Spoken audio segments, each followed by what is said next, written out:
Magandang araw sa inyo. Karera Tips, Saturday, April 11, 2026. Happy birthday nga pala kay Idol Romeo Howe. Birthday niya today, Saturday. Race 1, Pilo Commuting Base Class 5, 17 to 41 split. Distance 1,400 meters na merong 7 entries. Start ito ng winner take all, races 1 to 7. Dito sa race 1, pampremera kayong entry number 6, Barek na, sakay ni JB Guerra. Yan si Barek na segundo kay Southern Man at gumawa ng 114.5 sa 1-2. Kaya kaya niya ng 128 hanggang 128.5. At panigundo ko yung entry number 4, Ladybug Red, sakay ni JT Pabilik. Hindi maganda yung huling dalawang takbo niyan. Pero gumaan ang laban, kaya sasama ko yan. At pantersero ko yung entry number 1, They Will Be Done, sakay ni Jeff Sarate. Pag pinabayaan sa unahan yan, tingin ko may panalo rin yan. Kaya dito sa race 1, pampremera 6, Barek na. Panigundo 4, Ladybug Red. Pantersero 1, They Will Be Done. Race 2, 3-year-old, rating base na merong 8 entries. Start ito ng peak 6, races 2 to 7. Dito sa race 2, pampremera ko yung entry number 3, Rapido, sakay ni JB Hernandez. Last run sa isang 1,200 meter race na segundo yan kay Yat Bell. At panigundo ko yung 7, War Emblem, sakay ni Jampo Leguse. Nandun din yan sa karera nila Yat Bell, Rapido. Maigsi ang distansya no, 1-2, ngayon 1-4. Kaya panigundo kaya dito sa race 2, pampremera 3, Rapido. Panigundo 7, War Emblem. Race 3, Pilo Commuting Base Class 4, 42 to 56 split. Distance 1,400 meters na merong 7 entries but 6 in betting option. Start ito ng peak 5, races 3 to 7.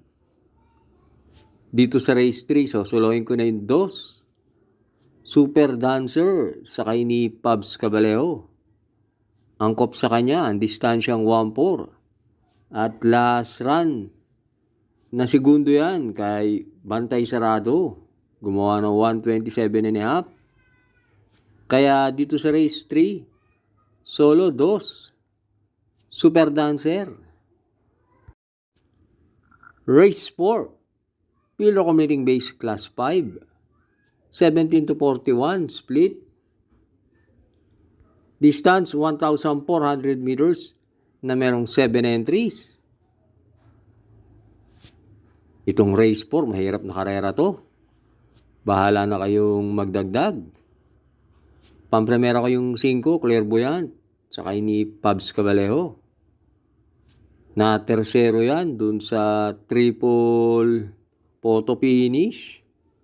At gumawa ng 129 sa 1-4. At panigundo ko yung 3, Don Damiano, sakay ni YL Bautista. Wala masyadong matulid sa karerang to. Pag napabayaan sa unahan yan, may panalo yan. Kaya dito sa race 4, pampremera 5, Clairvoyant. Panigundo 3, Don Damiano. Huwag na huwag kakalimutan mag-like and subscribe. At happy racing sa ating mga members. Race 5 na tayo. Pilo Commuting Base Class 5, 17 to 41 split. Distance 1,400 meters na merong 7 entries. Itong race 5, parang 2-horse race lang to. Pampremera ko yung 7, Shanghai Silk, sakay ni JM Storke. Last run, natalo yan. Pero hindi masyadong maganda ang alis niyan. Pero 2 runs ago, nanalo yan. Gumawa ng 126.8 sa 1-4. At panigundo ko yung entry number 3. Tenteng Enteng, sakay ni JL Paano. Yan naman si Tenteng Enteng sa PJC. Gumawa yan ng 126.5 sa 1-4. Medyo magaan nga lang ang laban noon. Kaya dito sa race 5, pampremera 7, Shanghai Silk. Panigundo 3, Tenteng Enteng. Last double na tayo, race 6. Field accumulating base class 4. 42 to 56 is split. Distance 1,400 meters na merong 7 entries. Itong race 6 para rin itong 2-horse race. Pero dito sa race 6, so solohin ko yung 6. Frosty Raven, sakay ni OP Cortez. Meron yan 125.8 sa 1-4. At yan naman si Batang Kanlaon, may barrier yan na 115.2 sa 1-2. Kaya dito sa race 6, solo 6. Frosty Raven. Race 7, ang ating last race. Field accumulating base class 3, 57 to 70. Distance 1,400 meters na merong 10 entries but 9 in betting option.